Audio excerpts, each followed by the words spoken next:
So you said Yeah, so. thank you. I met you at that. What is it? Never have I ever automated. Black Cat.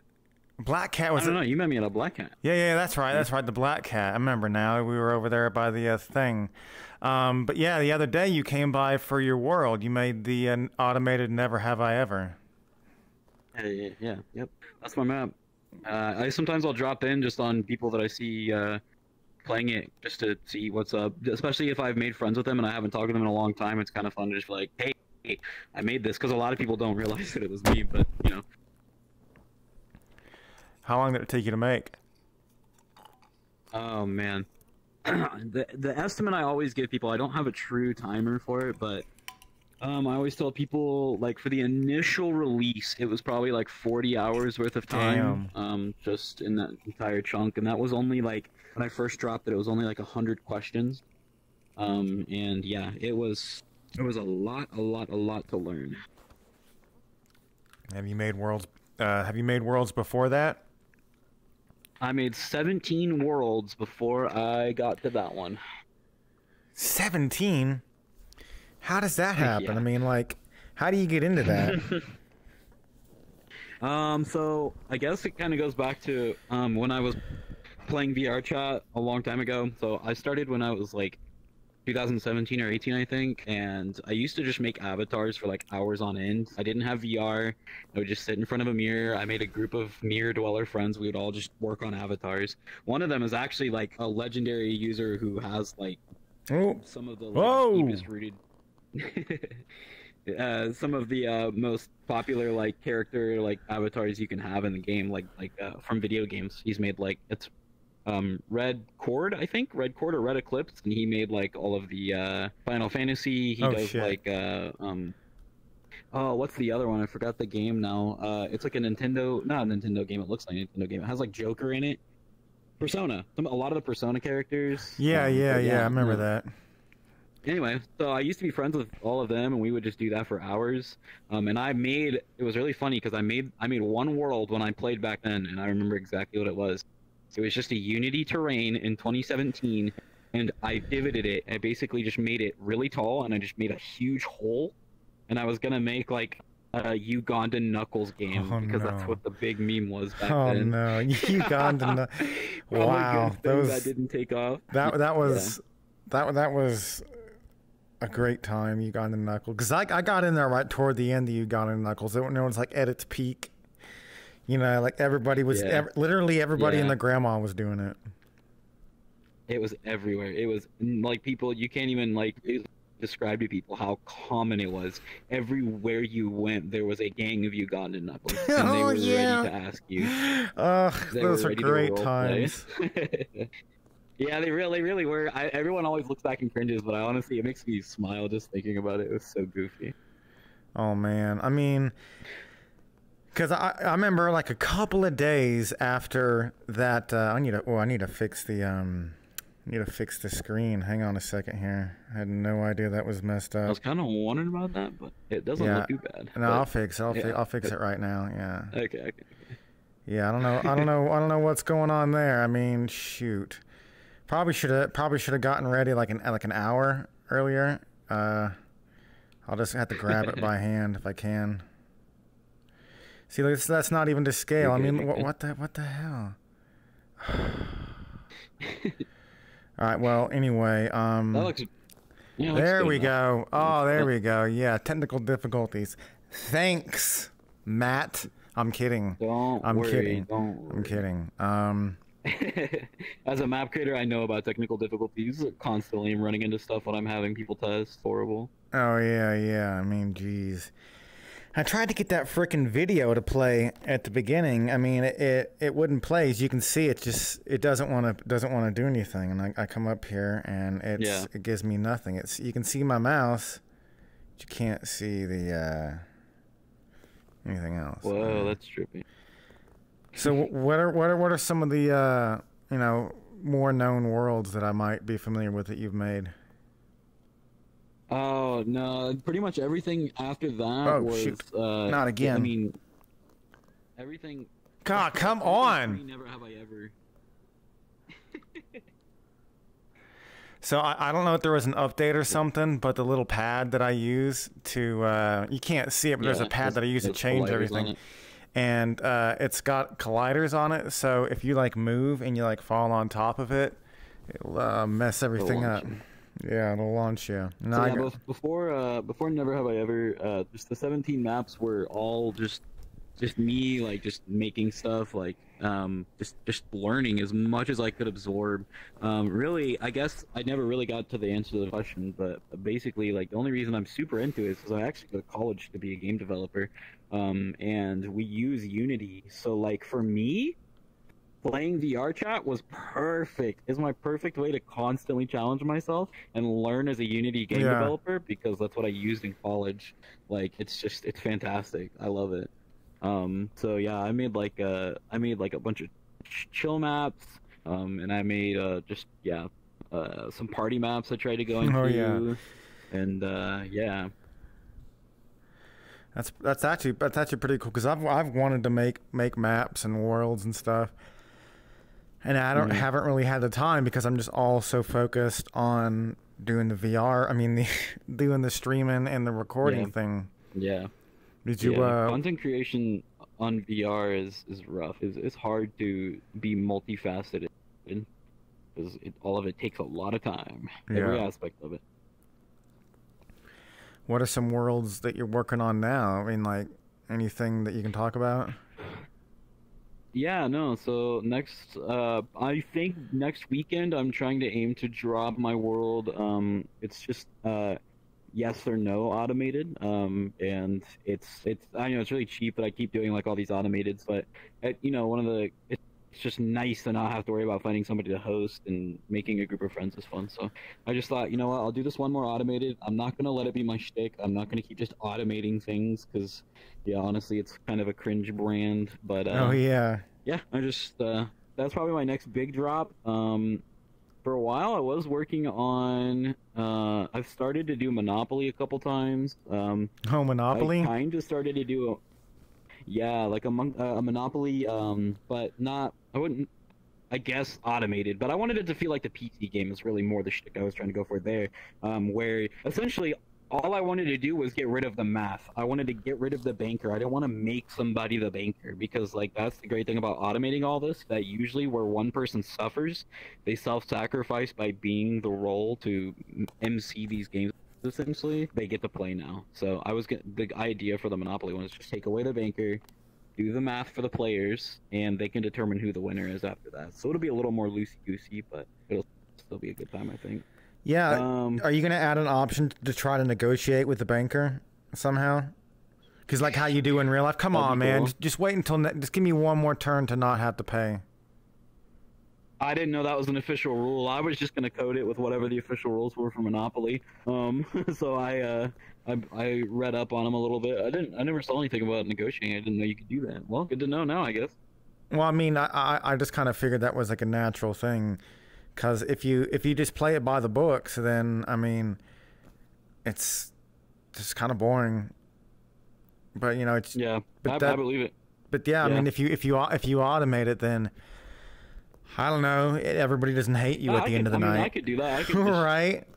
I could just make it to where like every time you interact with a banker, there's just a small chance they'll have mercy. But that'd be cool. A chance at leniency. Yeah. Yeah. So that's good to know. Yeah, it's a good thing I didn't get very far on it.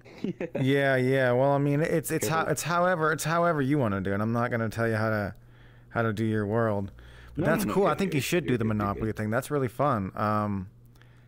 So you play Monopoly a lot, or is that just something you felt like you wanted to? Hey, Monopoly. No one's got Monopoly on here. So we do have Monopoly on here. No offense to whoever made it. I don't think they would think that, but it uses like, I think, I haven't actually super been there, but I've heard from people that it uses real physical money objects that you grab and like hold on and hoard essentially, and that just sounds like a little bit of work. So that's what I was trying to kind of just digitize it more than anything else. Was kind of the idea. Honestly, that idea is still really super in its infant stages. The yes and no automated one is probably my next biggest drop and the soonest. Oh yeah. But yeah. And honestly, I've had a couple more ideas since the Monopoly thing, so it's gonna be hard to force myself to go do it because I kind of had the idea of kind of doing a Mario Party-esque game. I think that would be super fun. Four Oh players man. just going on a board. I think that'd be a great time. No, no, that would be cool. That would be cool. It'd be I never really played a lot of Mario Kart. Not Mario Kart, Mario Party. I played a shitload of Mario Kart, but never played a lot of Mario Party. Probably maybe a couple of games. I played Pokemon Stadium, and that had some like party games in it. That was crazy. Fuck, Pokemon Stadium. Yeah, Mario Wow. Mario Party fog. Yeah. You just dated yourself a bit there, bud. Yeah, a little bit.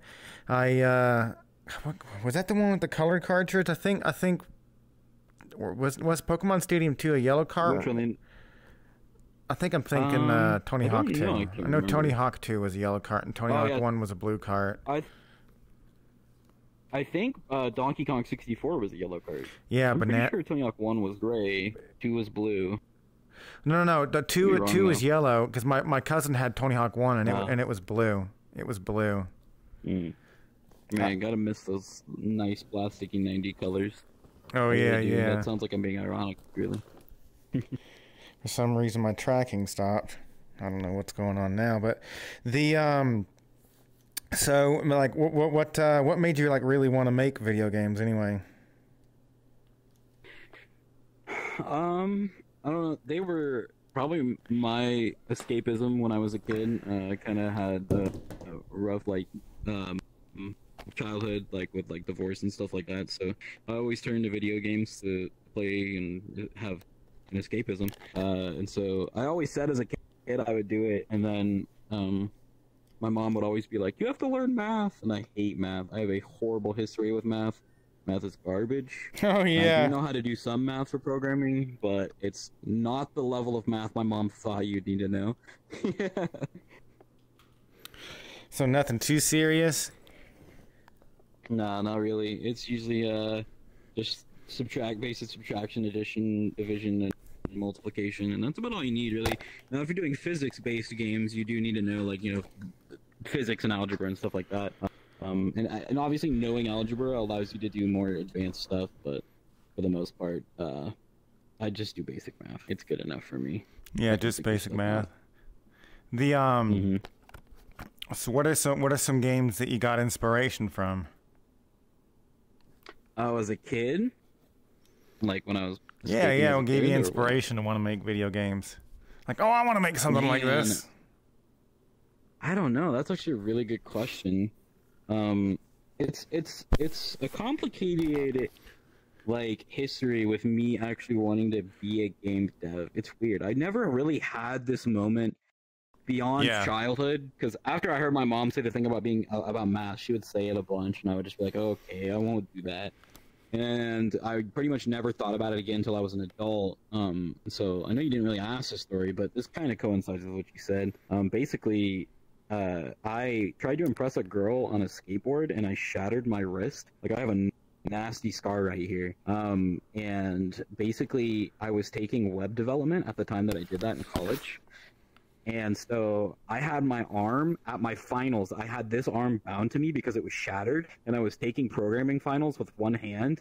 And I was like, I just stopped after my test. I'm like, what am I doing here? Do I actually enjoy this? And I was just like, I don't enjoy this. This is not fun for me. And so I decided to change majors, and I was just like, you know what? It makes sense. I always said I wanted to make video games. I'm going to go for it. And what another nice thing about making video games is, like, if you are kind of like I am, where you're the jack of all trades, master of none, you can spit something out that is still pretty enjoyable. Like, I'm not good at modeling. I'm not that great at programming. I'm not that great at all the things that I do, but at their culmination becomes an enjoyable experience. So, yeah. I can't remember what you asked, but there's my tirade. No, it's fine. I mean, we did have some hiccups, so that did slow things down a little bit. But what did you ask for originally? Do you remember? No, I don't remember. It's something to do with what games you got for inspiration. Okay, so I guess if I have to go back and think about like my favorite video game of all time from being a kid is probably The Legend of Zelda Wind Waker. And Wind Waker was just poggers, like in just every sense of the word. Like I can hear the music if I think about it for even a second. You know, just the whole experience is a great time. And so I think like all those Nintendo games I played growing up, I was like obsessed with, and they definitely drive it now. I think I'm more like multiplayer oriented now. I don't really go for the single player experience. I like making stuff that makes people smile.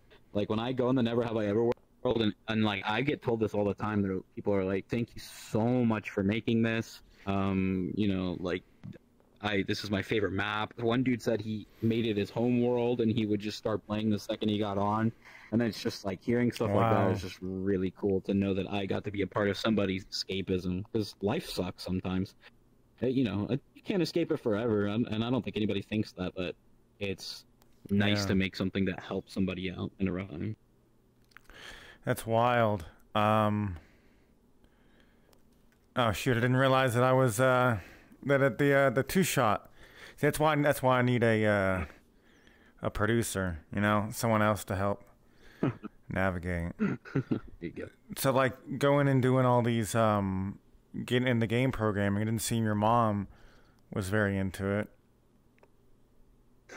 She wasn't really trying. I don't know. Parents kind of suck. Let me just preface with that. My mom is an amazing woman who's extremely supportive. I don't want it to sound like that, but in her own way, she was telling me that because she knew I hated math. She wasn't trying to dissuade me. I don't particularly think. She just wanted me to like realize it could go wrong. Thinking back on it now, like maybe that's something I should talk to her about. 'Cause it does kind of suck when your parents like tell you crap like that, and you're like, why did you even bother? I'm a kid. If I had put my mind to it, I could have went and learned all that math really easy mode as a small child. But you know, it's funny how that stuff works out. But yeah, no, my mom's really supportive. In fact, actually, whenever the Never Have I Ever map blew up, I told her about it, and she's like, "What? That's so cool. Can I see it?" And I was just like, "Oh no," because my mom's like a conservative Christian woman, you know. Mm-hmm. And I was just like, "Look, just want you to know, like, I tried to develop this with children in mind. Like, I didn't like not little kids, but teenagers and adults. So I just keep that in mind." She's like, "Okay." So she played it, and she's like, "That was so much fun." She ended up playing it herself with everybody and listening to everybody screaming and hollering. And, wow! And had a fantastic time. Yeah, she really enjoyed it, and yeah, asked me about it all the time. She's like, "How's it doing?" I'm like, "It's pretty good." I'm at 250,000, I think, visits now. Dadgum. That's pretty crazy. That's pretty great. Yeah. Wow. Now 264,951. Yeah. I hope that I could, start making worlds someday. Or at least just something quaint, something cool, like a chill house with like pictures of stuff I like on the walls and. You know, having a cool aesthetic. Making something that looks cool is really hard. I'm not even gonna lie. Like, because you have to do all of that either in Blender or, no, you pretty much have to do it in Blender or just any external program, and it's just like really hard to make it look fantastic. But yeah, no, go for it. I mean, I'm not trying to dissuade you. I guess I kind of just did the same thing my mom did to me. You can learn it. It just takes time. Just a ton of practice. 17 worlds before Never Have I Ever automated it. Yeah, and seriously, probably between them, 60 hours on each. And I can say that with confidence without even looking. Like, that's legitimately how long I spent on every one of those worlds before that. Like, you could, like, if you'd asked any of my friends from that time, like, what I was obsessed with, it was map making. I would just come home, and I would just start spitting something out into Unity. I don't know why. It was crazy. I had mania. I'm trying to work on getting a laptop. I've got one in mind. I just need a little bit more cash, and once I get that, I'll be able to edit and make worlds while I'm at work. Because I get a lot of downtime at work lately, especially because of I'd be jelly. Yeah, current event. Well, when you don't have a laptop, it doesn't leave you a lot to do. I've beaten all the games on my Switch. I've read just about every book that I have. That's why I'm just hoping to, upgrade, get a Yeah. get a laptop. It'll be a little heavy because Yeah. it's gonna have editing, but I'm excited. Definitely excited. What kind of avatars have you made? So back then, oh man, I might get myself in a little bit of trouble. All I really remember, it was because I only recently deleted it. This was before it would get you in like a whole lot of trouble. Like I think now you probably couldn't get away with doing this, but I ripped a Trump model from the ship, the game The Ship, and I put it into VRChat. That's like all I really remember. And then I think I did this Ugandan Knuckles one. Let me see if I still have it, because it'd be super funny if I do. I do. Do you want to see it? It's cringe. Yeah, sure. Let's see. There you go. Oh, this was shit. Actually, funnily enough, this was gonna be the model that was gonna be used to be in that war game I was talking about. It was gonna be Ugandan Knuckles war game. A war game, Ugandan. Oh, we were robbed. We were robbed. I don't know. I would have never happened. You couldn't code back then like you can now. I can't believe I just showed that on stream. But yeah, no. So I did that, and then like just after that, it's pretty much just edits. I don't really have anything like notable. Nothing that's made it or anything. Yeah, can you scooch forward just a little bit? Just a little bit. Oh, there you go. Cool. Sorry. Because I wasn't looking at my avatars. This is probably my cutest thing. It's just a little pumpkin con. I don't know if they can see. Oh yeah, yeah, they can see you fine. See you waving. See you waving. It's a con. What are you gonna do, right? But that is cool. Yeah, that's so you made those. Yeah, that's fun. Oh shit, there you are. It's the other Twisty. So what's this avatar from? Is that from that when you make on the website? Yeah, this is Ready Player Me. Yeah. Yep, Ready Player Me. And it's just scanned in. I just needed something like for a mascot for the map, and so I was like, well, what if I just do like me? Because I knew at the time when I first started designing the map, I was like, what if I just voiced everything? So then I was like, okay, well, if I'm gonna do that, and it's gonna be 1,000 questions, I'm gonna get all the clout I can. So I just put myself in the picture. Wait, you voiced them? I guess I had world audio turned off when I was there. Oh yeah, dude! All 1,000 questions are individually voiced. There's world audio on there and everything. It's goofy. It's goofy stuff. Can you give us an example? So I have these things called precursors. It's like a precursor to the actual question or a preamble. So it's always like there's one that's like Scoob, like never have I ever, and like then it plays the question and then the question line plays, so it's like Scoob, like never have I ever lost my virginity. It's like that, almost exactly. Like that's the whole map. But there's 50 precursors and over 1,000 basically recordings for each question. Like in its entirety. Yeah, like God dang it, never have I ever cooked with propane. That's literally one of them. I did a really crappy Hank Hill impression. Yours is way better, but it's dang it, Bobby, I told you never have I ever. That's the one I did. That's funny. That's that funny. One plays. Yeah. Wow. It's really funny when I go on there and I play, and people realize I'm the map creator, or they don't yet, and I'll stand up behind them and I'll do the Scoob one. But it sounds so much like the recording that they'll look and wait for the next question, and I've had people turn around and go, wait, what just happened? It's funny to mess with people. You know what would be real fucked up to do? Is to make a map where there was like a back room where you could trigger things that would happen on the map. Like you would trigger like a piano moving across the room. People are like, I thought that piano was over there. That's weird. Anyway, that'd be fun. Just invite all your friends and not tell them. Yeah. Yeah. Do like a back message room on Discord, be like, hey, I crashed. Yeah. I'll still be there.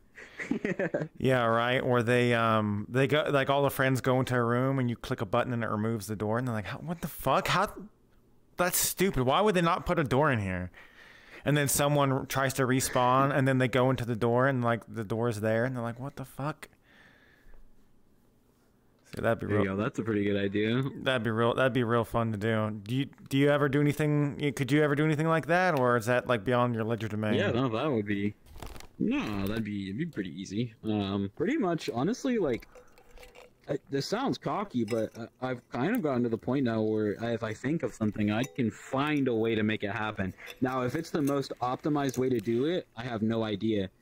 Sometimes I talk about releasing the Never Have I Ever world as a prefab, like where people can make their own after it's died down a lot. Like, so all the views are away, so I might as well just release it as a prefab. But my one fear of doing that is that somebody who knows what they're doing is going to get a hold of it and be like, "What is this code? This is awful. Are you stupid?" Yeah. But yeah, no, like that wouldn't be too hard to do. Just make something that you could trigger stuff with like that. Yeah, I think about stuff like that too. Like, oh yeah, this asshole can't even get his stream right, and it's his third live one in a row. His third live interview in a row, and he can't figure it out. And look, he has AFK mode on. What a loser! What a noob! Yeah, that's what drives us perfectionists. As you keep calling yourself, it makes you want to work harder. Yeah, and you get those people that are like, "Oh man, just put a paper towel on it." I'm like, "No, dude, I'm just gonna go get the micro cloth, and it'll definitely get it out of the couch right now." It's not that hard, you just. it's that complacency culture, man. Yep. So did you said you had some hard times growing up with that kind of made you want to play, bury yourself in games or making games, or you said something like that? Yeah, went through divorce with my family like when I was like 4. And so I pretty much like thinking back on it now, like, wow, I really like dove headfirst in that Nintendo 64. I mean, it was like my whole life. But yeah, no, it sucks. Yeah, I mean, like, I don't know how old you were, but whenever that happens at a young age, that's got to be, or at any age, really, it's got to be difficult for you. Yeah, I was 4 when it happened, and I remember like I remember watching my dad like walk out. I can see it in my eye. My mind's eye, I guess. Wow. But yeah, it sucks, but you can't change anything about it. Honestly, I'm super funny, so I'm not too worried about it. I kind of got away with I kind of got away with a good sense of humor. Sorry, I just laughed because I looked in the chat and saw somebody put up poggers, and all I could think of was somebody putting pog in the chat over my parents divorcing. Oh, oh man. I took your pad away. My bad. There we go. Oh my, yeah, my pad. Yeah. Was school pretty tough for you, or how's that going? So yeah, I kind of did have a rough school life too. Basically, like, one of the reasons I hate math with like just a pure burning passion for it to die is because I used to have this teacher. I won't name them, but anyway. She decided that it would be a good idea that because I didn't understand this part of math, which was my times tables. Like, and at my old school, you used to have to do a times table within a certain amount of time. Well, I could never do it, and so she decided to hold me back, but she never told anybody. And the whole year went by, and I was held back in this certain subject. Basically, I hadn't learned a thing, because I was still on the times tables, whereas everybody was doing division and like a bunch of other things that I just never learned really. And so like it just became a snowball of anxiety. Like, of course, shit. Now I go into the next year and there's nothing I know. There's stuff I don't know. My mom found out. She went into that school and almost took that teacher's head off. It was bad. It was bad. Yeah. So that was a pretty rough start to my school career. It didn't get too much better after that. It wasn't until like late high school that I was like, okay, I can deal with school. Yeah, high school sucks. People act like it's cool, but no, it's not cool. It sucks. It sucks. Yeah, no, high school does suck. Yeah, I think you can have a good experience, but it's just pretty rare for that to be the case. What they say is everything looks so much brighter when you can afford better lights. Yep, that's pretty true. I guess when you go to a higher end school, you kind of have a better time. Yeah. I definitely think that would be the case. Yeah, I think I had like maybe one class my senior year. I can't remember any other class except for just one, so I didn't have much to do senior year. Yeah, I can't remember anything senior year. All I remember senior year is that I went to a Skrillex concert because my mom told me if I passed my senior year, I could go, and it was so pog. It was like the best concert I've ever gone to in my life. Oh yeah, you go to a lot of concerts? Not really, not particularly, especially not now with COVID. But I don't know. I do like sound stuff in real life. Like I manage like soundboards and stuff like that. And so like when I go to a college or when I go to a concert, it's really rough for me because like I know as a sound guy that over 90 decibels of exposure for 30 minutes will cause permanent ear damage, and I can't do that to myself because I'm a sound guy. If I lose my hearing, I'm gonna have a bad time. So I always like I like concerts, but concerts are loud. They're fantastically loud. They're fun. But man, they will definitely leave you going, "What? What'd you say?" Yeah, the last concert I went to, I think it was either, I think it was CKY, either that or a 69 Eyes. I can't remember which one it was. They were so close together. That was like right before like the pandemic. So, and then we talked about the pandemic, so we instantly dated this this video. That's fine, but that's gonna happen for years to come. Oh, because that reminds me, because the pandemic special, even the South Park pandemic special was dated within a couple of weeks. And it's still a good video, but they got renewed for 14 new movies and 7 seasons and a new video game. So that's for $900 million. $900 million, 14 movies, and it's going to be on Paramount Plus. So I guess that means all of us South Park fans are going to have to buy Paramount Plus. Rad. And that's not an endorsement. That's not an endorsement. Once again, that is not an endorsement. Yeah, the whole streaming service platform thing is getting kind of annoying at this point. We're getting right back to where we started. Yeah. Yep. You pay for Netflix monthly, Hulu. It adds up in a huge way. Yeah, well, I mean, it especially helps if you live in like a household where you have family around. Sometimes you can piggyback off of theirs. I don't know if that's legal or not, but if it's not legal and if it's against the terms of service, then I definitely don't do it. I definitely. There you go. That's the move right there. We definitely don't do that. Netflix, Hulu, if you're listening, Twisty doesn't do that. And neither does Twisty. Twisty doesn't do it, and Twisty doesn't either. It's too Twisty. So what? How'd you come up with the name Twisty? Ooh, okay. That's a really fun story, actually. That one I can actually get behind. So, young Twisty on Xbox 360, right? I am sitting there trying to come up with a name for my Xbox gamer tag.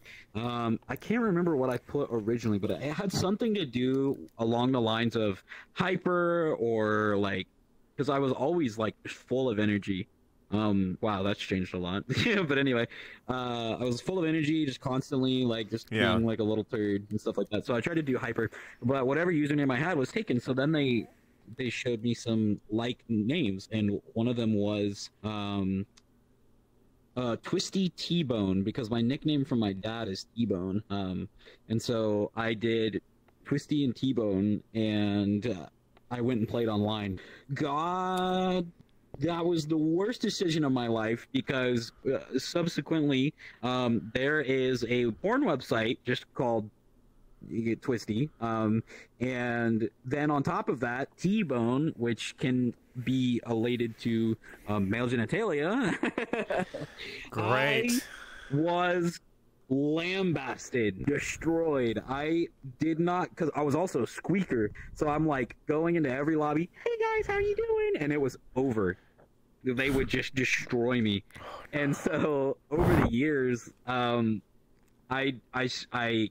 would like get hacked on Xbox because I was trying to get Flaming Recon on Halo or some dumb crap like that, or I would fall for a phishing scheme, and dumb stuff you do as a kid.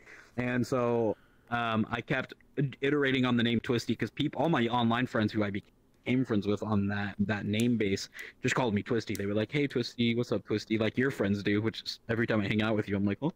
Yeah, I was gonna say it. I was gonna say the same thing. The same thing. Mm-hmm. Yeah, and so I just went to Twisty and then just put a number behind it, and it ended up being 10,000, I think, right? Yeah, 10,000. 10,000. Yeah, 4 zeros. Yeah. It's so funny because for the longest time I did not know this. My Discord was 1,000, and I somehow I completely missed it. Wow. Damn. I was like, hey, Twisty, yeah. 10,000, 1,000. Yeah. Yeah. So then for a while it was Twisty 1000, 1000, and everyone thought it was on purpose, just so it would sound better with the tag. But nope, it's Twisty 10,000, 1000. But yeah, no. So that's how I came up with my name. It was just through a lot of just the Xbox system, just constantly like finding a new way to change it to Twisty something and something, and then after a while I got hacked so many times I just started putting numbers behind it, and Twisty 10,000 happened, and it's just kind of been that way since. Yeah. Yeah, that makes sense.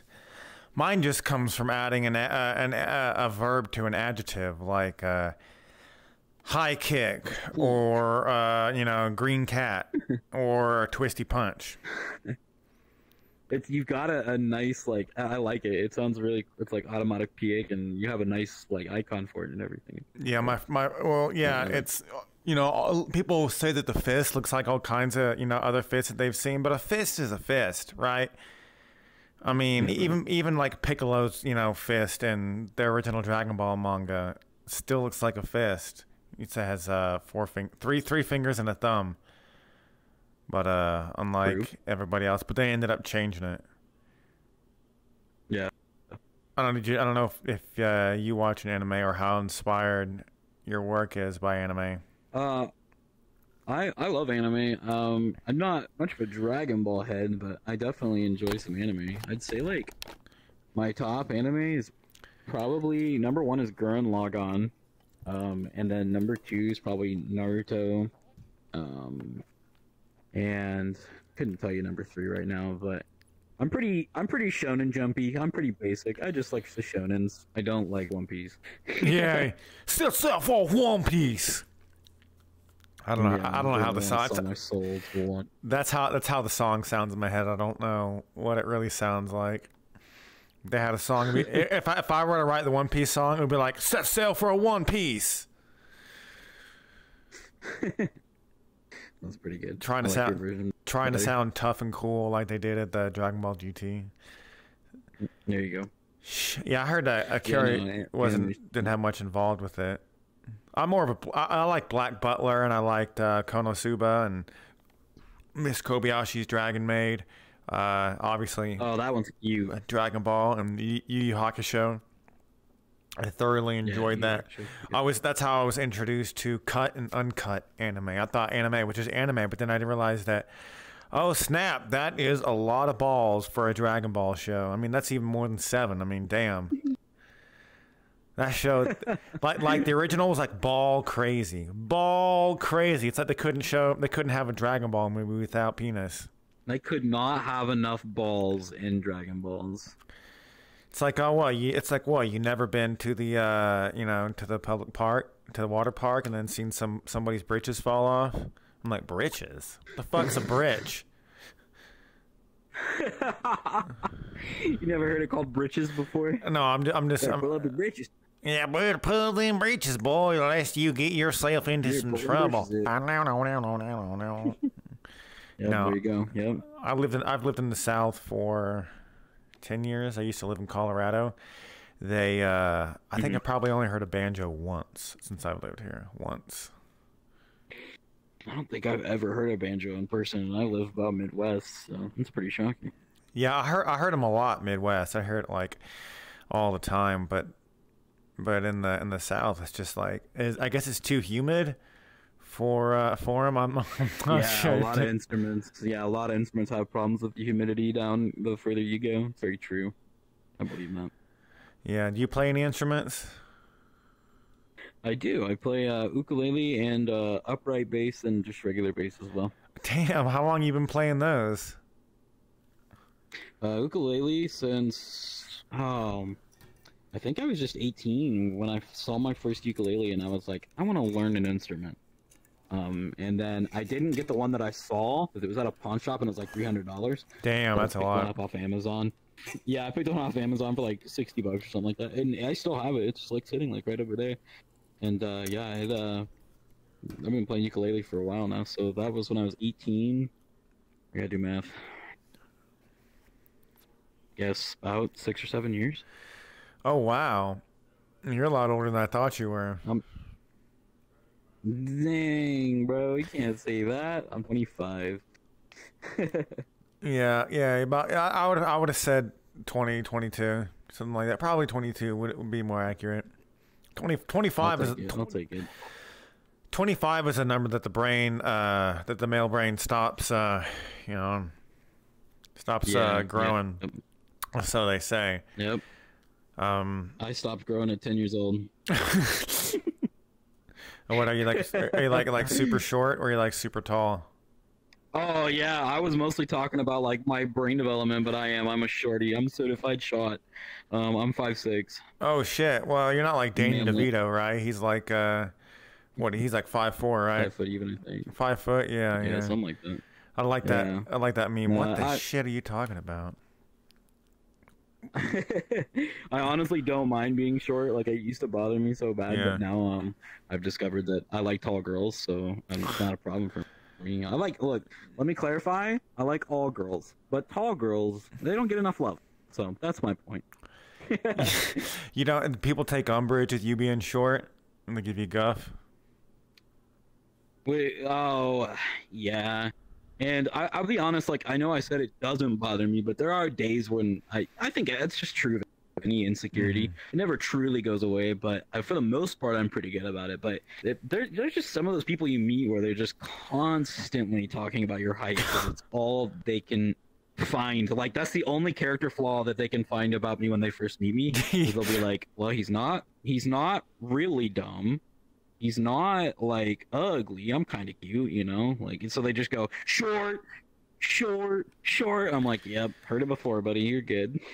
Yeah, I mean, it's like you're 25 years old. People have a vague idea of how old you are, and they still make the same jokes. It's like, at what point do you have to say, dude, I've never actually heard that one before. That's pretty good. Wow.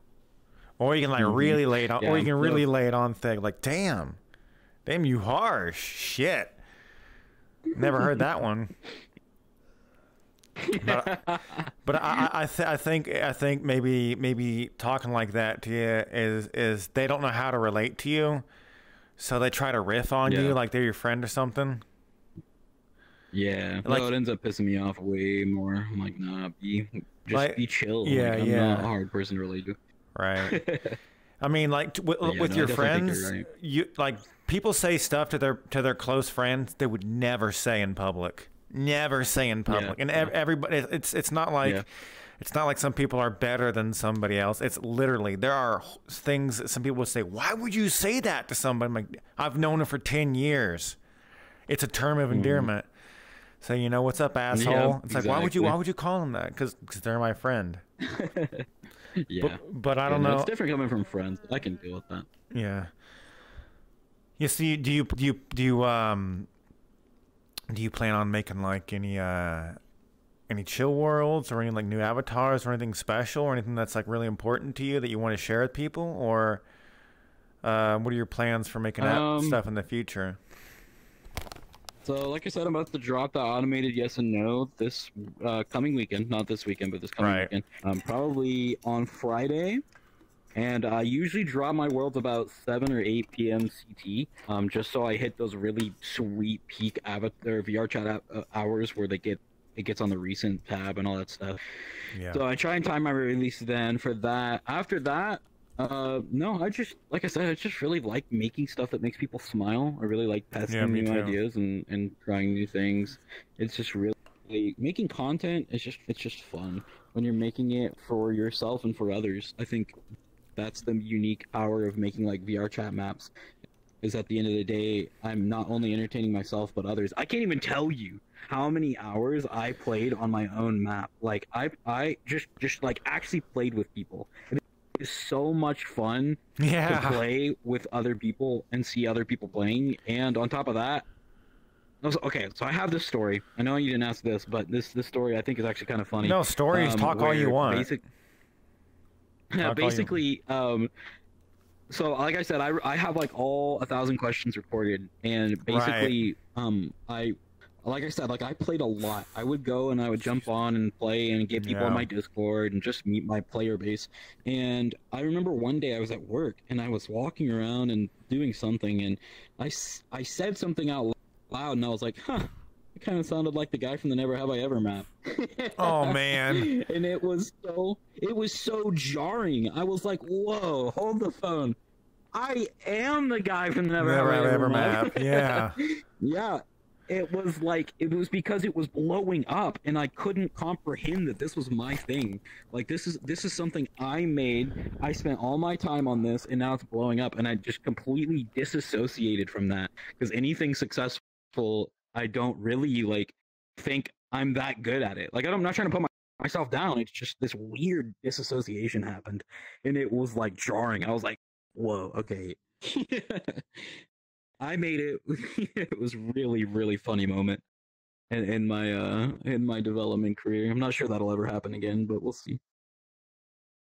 Yeah. Maybe if I ever get something up by the Black Cat or up on the hot page, then it'll happen then. Well, if you keep working on it, something's bound to stick. I mean, one of my first first videos was one of my I'm just choking on my own words here. One of my first videos was actually my best viewed video. I think it got 30,000 views recently. It's not a great video. I don't even consider it a good video. It's probably the only reason why it's one of my favorite videos is because it has that big number. And whenever you make something, you go see. You see like 30,000 people have viewed this. Like 10% may have hated it with like a burning passion. But but at least it's out there, and at least it's actually helping some people. I know there's a lot of people in there that like, oh yeah, where's those annotations? You didn't get back to me. I'm like, I'm working on a video every day. I'm trying. I'm not mad at people for asking. I'm just saying I want people to know that I really do try on that stuff. I mean, there's a couple of comments that I have to physically go and test out. But I do understand what you say whenever you enjoy people enjoying the things that you spent time and your effort on. What's your favorite map that you created? Honestly, like my first one was actually pretty fire. Unfortunately, I went back and kind of broke it. I still have the file, so I'm gonna go back and fix it. But it was probably the map I spent hours, disgusting amount of time. I probably would put it up in the upper 80s worth of hours working on this map, and it's called Cyber Lounge. And it's just like it's just a basic synthwave kind of little apartment in a city. That's like literally all it is. But it was my first map back. It was my very first map back into VRChat, and I was just going nuts. What does map back mean? Like getting back into map making? No, I mean it was my first map back into just working in Unity and making maps and making VRChat content. Yeah. So yeah, that's probably my favorite one. It's just has a really nice spot in my heart, and every now and then I go back to it, and even though it's actually kind of broken right now, I still go, wow, I made this, and it was my first map back. That's crazy. It's really cool to go back and look. Well, that's cool. That is real cool. I remember one of the first things I did in VRChat, other than run into a super cancer meme avatar. I probably shouldn't say what I probably shouldn't say what it was here.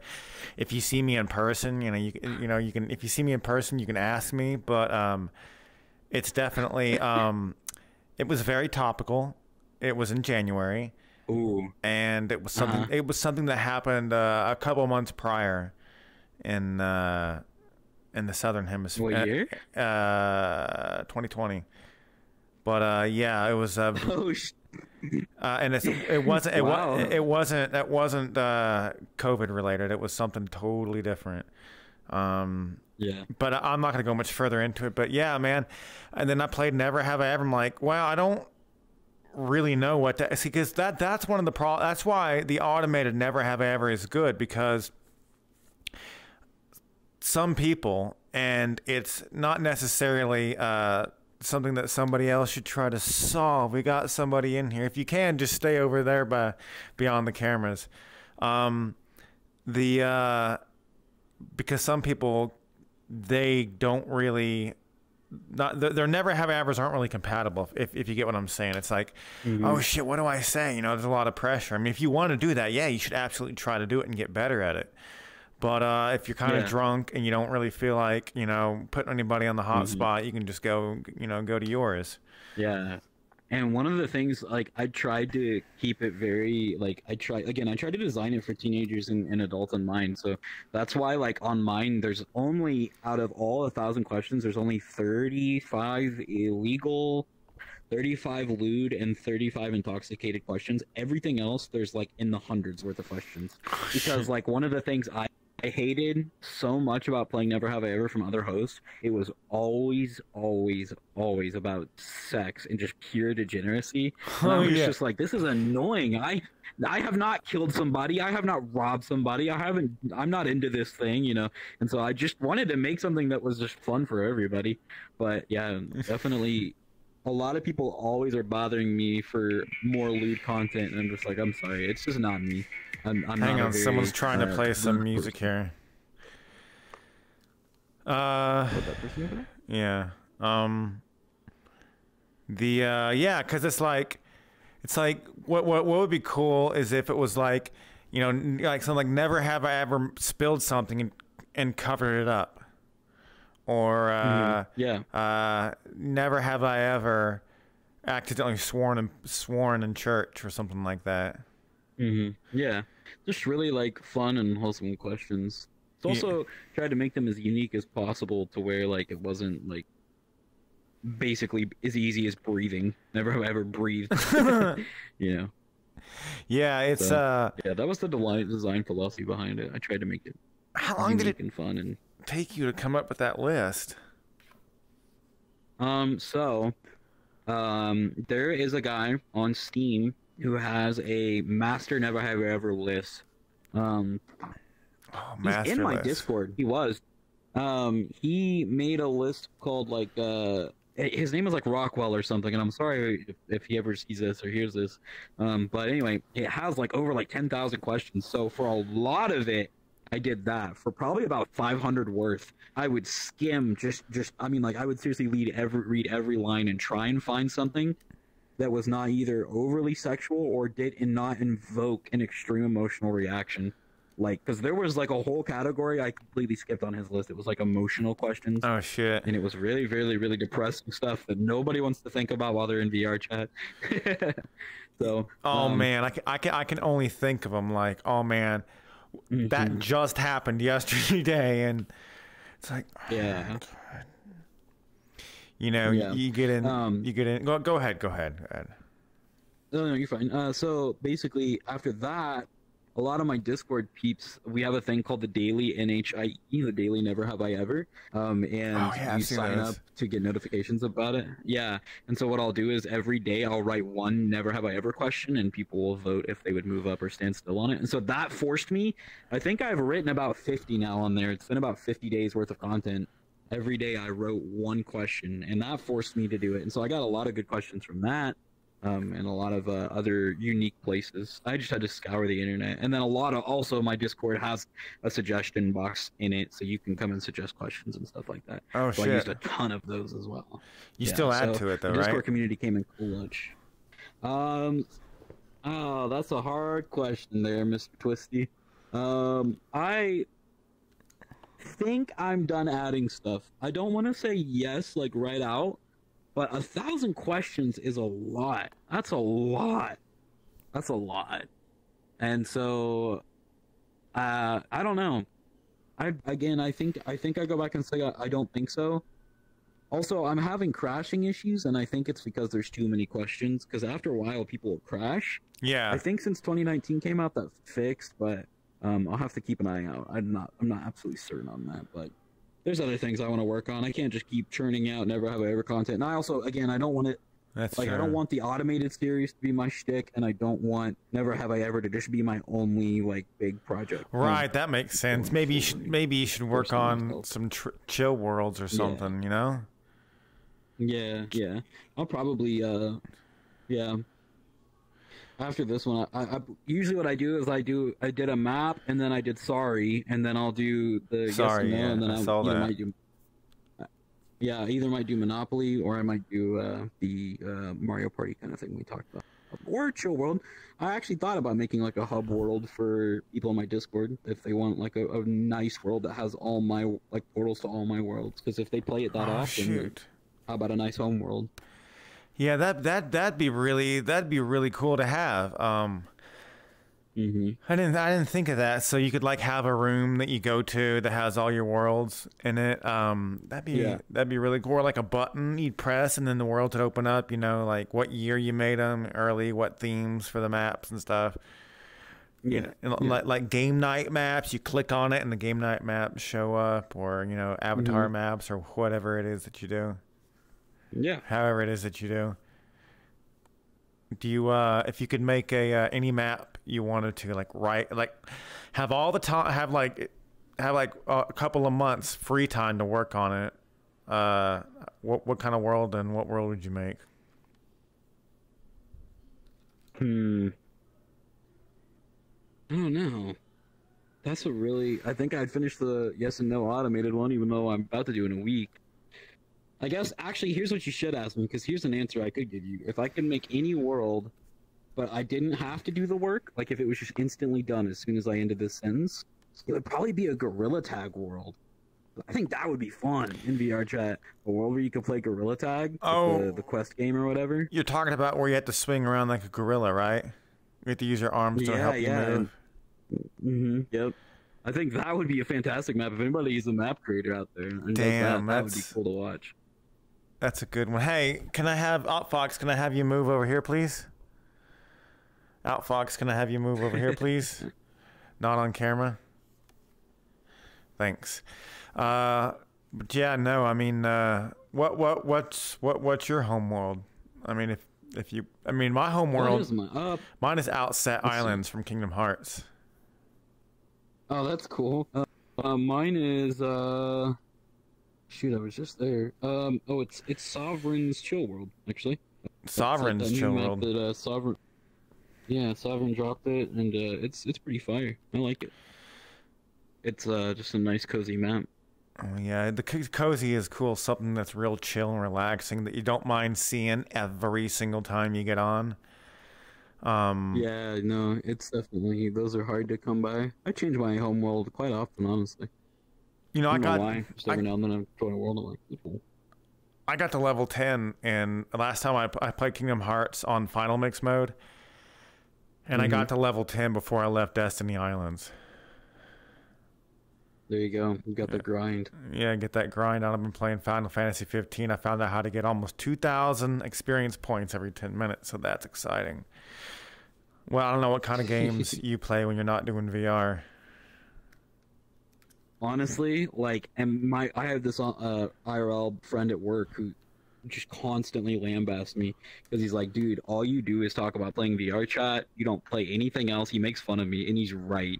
I really don't do anything else besides VRChat. Yeah, it's right. horrible. It's gonna be my burnout one day. But I just love like making maps. Just itches this part of my brain that just feels so good. So I'm constantly working on maps and then trying to have something to show for people when I get on. So I can get that clout. Yeah. Well, you have to force yourself to separate.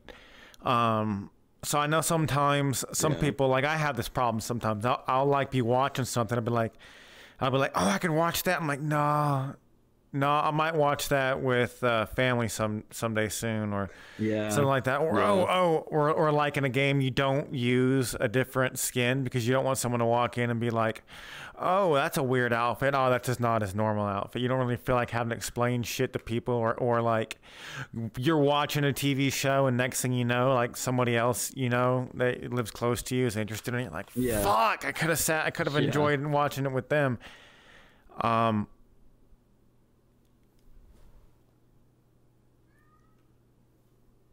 That's my cat. Hang on a second. Do you have any cats or animals or anything?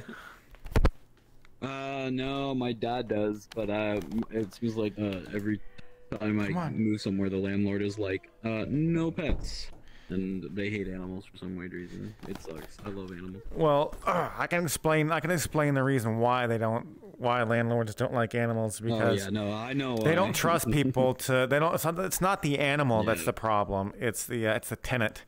It's the tenant that's the problem. Sure. And you know, I've known landlords, I've known like owners and people who own like businesses and stuff. It's hard fucking work. I would definitely not want to be a landlord, because that means you are on call at all times. You might be at the movie theater. You're like all of a sudden, you know, Thanos pulls his hand up and you get ring ring. Oh shit, and you miss. You're like, fuck.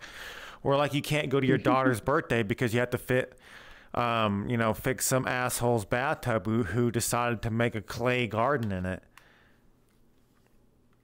It's hard, grueling work. Well, like someone might have dumped clay down their bathtub, right? When excess clay or some stupid shit or dirt, or somebody got coated with mud and they got in the shower instead of hosing off outside before they went in. I mean, there's plenty of places. If you go to if you're covered in mud and you go to like a workshop or something, they'll probably give you a hose if they have one. Let you hose yourself down before you go inside. They'll probably most people are willing to help you out. I don't know, man. Maybe if you try to take your car in, but I found that workshops will often give you a better deal than going to the dealership. Now, may not always be the case in your city, but in my experience. But then a lot of times it's like, oh, hey, you know, I could get my AC fixed, but I'm buying a computer, so you got to. And I mean, well, I don't spend a lot of time in my car anyway, so, and winter's coming. I'm about to buy storm windows. It is. Oh, thankfully I can't tell if I'm excited or not. No, dude. It's been so hot though. So I was in a podcast last year, and it would usually start while I was still at work, and I was doing like the late night shift, not the graveyard shift, thankfully, but I was doing a late night shift, and there was nobody around at all, like none at all. So I would go and I would go on his podcast. And while I was driving home in the snow, now I spent like a huge chunk of my life living in Colorado. So I'm driving along. I got enough inertia going. You know, I know how to drive in the snow. And then I turn into my housing division. There's a slight incline and I get stuck. So I'm sitting there. Yeah, you know, I remember when Minecraft version 1.6 came out, and I'm like digging myself out of the snow. If you dig fast enough, your hands won't get cold. Unless you know unless you're like in the mountains or something, then you're going to be in a lot of trouble. I don't know how you deal with the snow. You sound like you may be honestly, hesitant for a new winter. So yeah, mostly because like winters where I'm at seem to last a long time at times. Yeah. So, but driving in the snow, I do not have a problem with that. It's other people that have a horrid time doing that. Right. It's not that scary. Like, seriously, like, people act like it's the worst thing of their life, and I'm like, look, just, if you start sliding, just steer against it. Yeah, just chill. And you'll make it to where you're going. Just take your time with it. But it's not like, some people are like, I'm gonna die! I'm like, I drove to work one day at a warehouse, a package delivery warehouse. I think you mentioned that you worked there too, and yeah, a little bit. Yeah, and so like there was like 2 to 3 inches of snow on I'm petting my cat. My cat's right here. He's an orange tabby. Hey, Bucky Barnes, what is up? Heck yeah, there you go. I came outside one night. This cat, and I saw him peeking up over the stairs, you know, being a cat. And I let my dog out to use the bathroom. And I'm like, my dog's acting funny, and so's that damn cat. And so my dog goes down this couple of steps, and I hear a crunching sound. I'm like, oh shit! So I go running, and I look, and there's a dead rabbit that's like bigger than 2/3 the size of my cat. And I'm like, holy cow! How does this happen? How does this, like, it's just crazy. It's just nuts. This cat is that insane. But anyway, going back to the snow thing. So I drove like 20 miles to work in the snow, and I get there, and there's a couple of drivers walking in, and I'm looking around, and it's all dark. I'm like, and the security guards didn't say shit, you know. And I was like I think I was like a little bit early, and I get in there, I'm just like, there's nobody here. Well, shit. And they didn't fucking call me. He's like, well, I thought I called you. But yeah, you know how it is. That's why you don't work there anymore. It was like the most asinine job I ever had. No, I got on, and they were like, so I was doing the I forgot what the role was called now, but basically I joined in, and they were like, yeah, don't worry, your time is this. And I was like, okay. And then like the next day, okay, your time is this. I was like, okay. The next day it changed again, and I was like, okay, I didn't understand when I was signing up for this job that it would be changing this much around wintertime. Your hours? Wintertime. And so like they were, yes. I thought it was more consistent. I was just like, that's what is weird. happening? It was like insanely consistent with me. Although some days it'd be overstaffed, and they had what was it called? Well, this type of seniority they had set up was where if you worked there longer, you would stay there if they didn't have enough work, seniority. But however, that didn't necessarily apply to certain areas and certain employees. It was weird. It was definitely not a recommendation. If once you're 20, you need to start thinking about retiring from package shipping locations. Yeah, because you'll kill yourself. I mean, like your whole body will die so much faster. It's definitely a young man's job. Yeah, it ages people too. So. Yep. But yeah, the one thing I'm working on right now is I'm trying to put the quality of life into a lot of my content, and sometimes that's really hard. You know, you'll be sitting there. You know how it is. You're sitting there at work, and you're whatever you're doing, you're stalking your face and shit. You're like, fuck, if I have to look at this package one more time, I'm going to literally stuff it down the next person's face that I see. Oh, hey, Bill, how you doing? Ah. And then you're fired. Yep. But, yeah, no, it's, I mean, it's definitely an exciting time to be into content creation. Definitely. There's a shitload of competition too. There's like way more competition than you think there would be, and like people. What's funny about this is people you might be really good friends with someone who you're in direct competition with, and that's one thing. Oh, yeah, for sure. That's one thing I love about VRChat. It's like you go and you look at like stuff that's about VRChat and like, wait, interview. Why is interview the top world search? And I'm like, what the fuck? It's like, how many people are doing interview videos? I know Seymour. I probably said his name wrong, and he's gonna block me on here. And then I know Drumsy does scripted stuff, which I would love. I would love to do more of, but it's hard work doing scripted stuff. With multiple people is hard work. I don't know if you ever tried to do a collab or anything before. No, not particularly. I mean, sometimes I've tried, at least for map creation, but yeah, most of the people I was collaborating with didn't have the same burning desire to work 40 hours on something like I did. Right. So I'm like, have you finished this? They're like, dude, I haven't even started. And I'm like, oh, okay, I'm sorry. And then like, oh, I'll actually give them space. Like 2 weeks later, I'll check. So, and they'll be like, nope. And I'm like, oh, okay, sorry. Yeah, no more collab. it is so frustrating. I tell this story all the time, and I don't think I've said it live. Is I had a huge project I was working on, like in real life, and I had a studio to where all kind, like you name it, like almost every name you say on there, anybody over 40 is gonna know it. Most of the names you say on there, anybody over 20 is gonna get it. So it's just like there's a few older people on there that people might not get, like George Jones or Reba McEntire, who is a real sweetheart, I hear. Reba McEntire, I haven't heard anything bad about her though. Anyway, it's really cool, but you know, it fell through because they backed out at the last second. Yeah. So, you know, you spend all this money or you spend all this time and effort, and you think you've got someone who's dedicated and as passionate as you, and then, you know, goes south. Oh, your pad again. You got my pad. Yeah, no,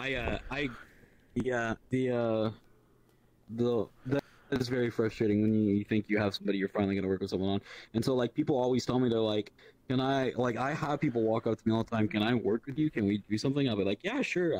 Get on my Discord. I want you to start. If you want me to teach you how to make maps, I will. I just need to see that you're willing to start.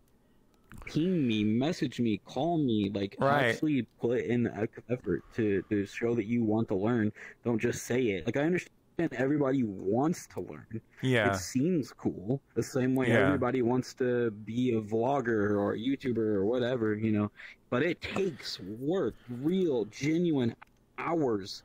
We don't just come home and the content falls in our lap. We make the content. So it's always really interesting to hear people say that. I'm always like, oh, yeah, I'll teach you. Join my Discord. Message me when you want to learn. Okay. And I never hear anything again. Like, okay. I think a lot of that, and this is, I know this is kind of like, might be a bit too real for people. And not that people can't handle it. It's just that when they watch this shit, they probably don't want to. It's a lot of complacency culture, and what a lot of that comes from is having access to everything so much. And there are people right now that will never ever know a world without cell phones. There are people who will never ever know a world before social media, right? True. There are people who will never know a world where you had to wait more than 5 minutes to find out who played in the Super Bowl last year. I mean, most people didn't see it because a lot of people were tuned out. But I mean, you'd have to go ask somebody, right? Or you'd have to go to the library. You really? I mean, that's pretty true. I'm not sure I've ever heard it called complacency culture. Well, but yeah, no, you're definitely right. Why make anything when you can just consume?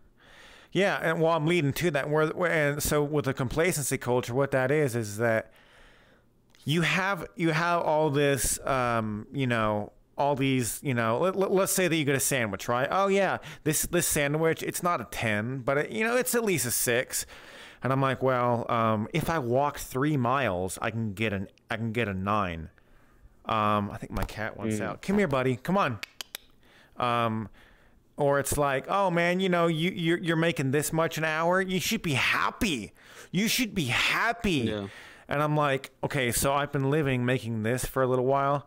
I want more. I'm not ready to settle. And I had to learn that. I had to learn that shit the hard way in school. I had to learn that the hard way. If you settle, then I mean, you're basically robbing your future self of potential. And it's like, oh, because I don't know, like from how I've talked to you, I know you have a few challenges and I have a few challenges. And I was thinking about that riding my skateboard. I'm like, yeah, you know, I have some problems, some fine motor skills problems, but you know, I have a harder time riding my skateboard than most people do. But the fact, when I get cruising on that shit, when I get going about 20 miles per hour under my own power, maybe even, you know, a little more going downhill, it's an incredible feeling. It's an incredible feeling to be moving forward and creating more and learning more. Yeah. You're definitely right. And like, that's one of the questions on my map actually is, never have I ever gotten into a flow state creating something. I feel like people, if they would And then one time I was there when that question got asked, and everyone's like, "What? What does that even mean?" I'm like, "That's so sad that you don't know what I mean by that." Like, because to me, it makes sense. I know we've been there where you're making something and you're just hitting stride after stride after stride. You see that in speed runs, and you're like, yes. Yeah, exactly. A flow state, and you do it. You see it in people playing Beat Saber all the time. When you're playing Beat Saber and you forget what you're doing and you're just in the music, and like that's why Beat Saber is such an amazingly fun game, because that flow state is hard to achieve. So seriously, if anybody needs a dopamine rush out there, make some content. Make some content. Yeah.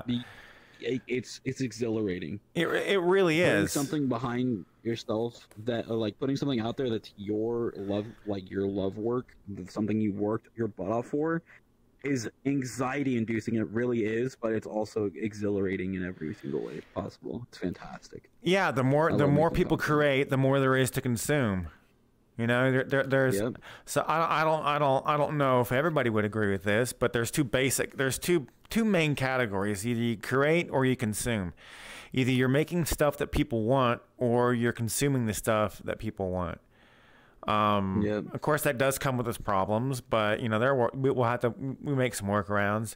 So I like creating. You know, it doesn't really. I don't bring any ad revenue for YouTube or Twitch yet, and I know that's something that comes with becoming sponsored and becoming affiliate. I mean, it's like yeah, you have to sell out a little bit. I mean. But I mean, there are bands like the Bravery. They stopped making music after their third album because they thought that the record label had too much control.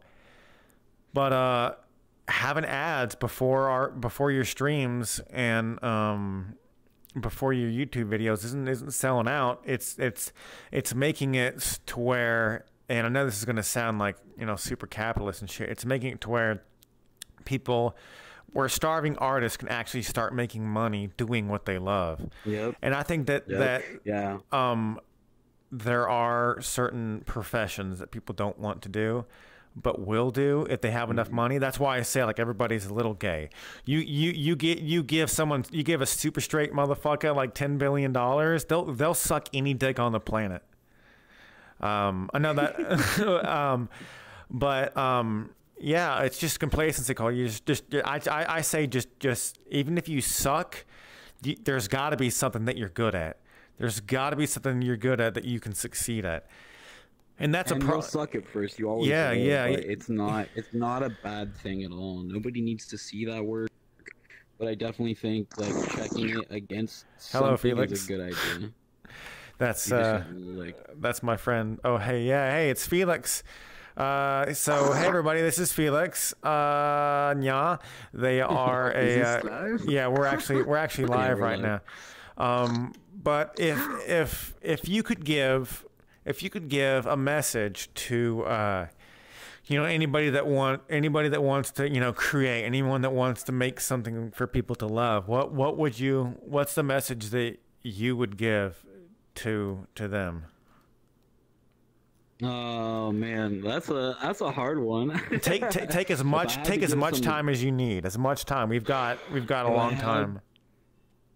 No, you're good. So you said if I had to give someone advice for creating content they love, right? Is that what you said? Yeah. So I would say the first step is to determine what you watch. What content do you consume that you really enjoy? Because it says a lot about your character. And all you have to do from there is just be yourself and add yourself into that content is the best way, like, you know, possible. You know, it's just, probably the best example I can give for my personal story, I watch a lot of Ludwig Ågren. I love, like, all of the goofy, like, I grew up on game shows, and so my whole idea for my world was a world where it felt like a game show host was hosting Never Have I Ever. It didn't entirely pan out, but it worked, and now it's my own thing, you know. So I'm just saying, like, just look at what content you consume and try and find your own twist on that. And that's pretty much all I can think of. Yeah, that's awesome, man. So what is next for for Twisty 10,000. So yeah, I'm dropping that map this weekend. If you want to know when it's out, you can either follow me on Twitter or check out my Discord. It's all in my VRChat bio stuff, and it's also on the Never Have I Ever map if you play that. And there's plenty of roles in that Discord server as well. If you don't want a bunch of notifications, you can set whatever settings you want and come and have a good time with the community. All right. Well, I'm glad you came. Yeah, so, I'm glad I came too. Thanks very much. It was you're a good interview. Yeah, no, yeah. I mean, it went pretty great aside from all those issues. And thanks for watching, everybody.